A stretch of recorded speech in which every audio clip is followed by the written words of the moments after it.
ইউক্রেনের সঙ্গে আলোচনার জন্য প্রস্তুত ছিলেন রুশ প্রেসিডেন্ট ভ্লাদিমির পুতিন। ৫ সেপ্টেম্বর বৃহস্পতিবার রাশিয়ার পূর্বাঞ্চলীয় অর্থনৈতিক ফোরামের প্রশ্নোত্তর সেশনে এমন মন্তব্য করেন তিনি। যদিও এর আগে তিনি কুরস্ক অঞ্চলে কিয়েভের আক্রমণের সময় আলোচনার প্রস্তাব প্রত্যাখ্যান করেছিলেন রুশ প্রেসিডেন্ট।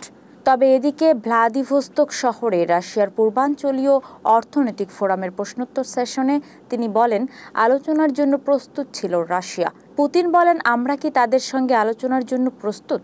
আমরা কখনো এটি অস্বীকার করিনি, তবে কিছু ক্ষণস্থায়ী দাবির ভিত্তিতে নয়, বরং ইস্তানবুলে সম্মত ও শুরু হওয়া নথির ভিত্তিতে।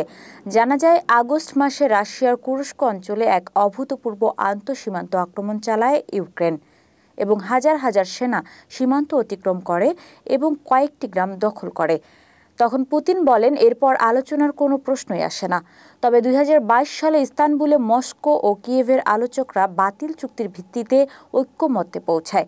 ক্রেমলিন বারবার দাবি করেছে ২০২২ সালের বসন্তে মস্কো ইউক্রেনে আক্রমণ শুরুর পরপরই রাশিয়া ও ইউক্রেন একটি চুক্তির দ্বারপ্রান্তে ছিল।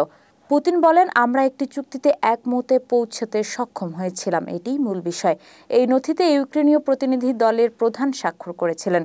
তিনি এই নথির সূচনা করেছিলেন। এটি প্রমাণ করে ইউক্রেনীয় পক্ষ সাধারণত চুক্তিগুলো নিয়ে সন্তুষ্ট ছিল, তবে চুক্তিটি কার্যকর না হওয়ার একমাত্র কারণ ছিল তাদের না করার নির্দেশ দেওয়া হয়েছিল। এতে যুক্তরাষ্ট্রের ইউরোপের কিছু ইউরোপীয় দেশের অভিযাত্রা রাশিয়াকে কৌশলগতভাবে পরাজিত করতে চায় বলে ধারণা করেন পুতিন।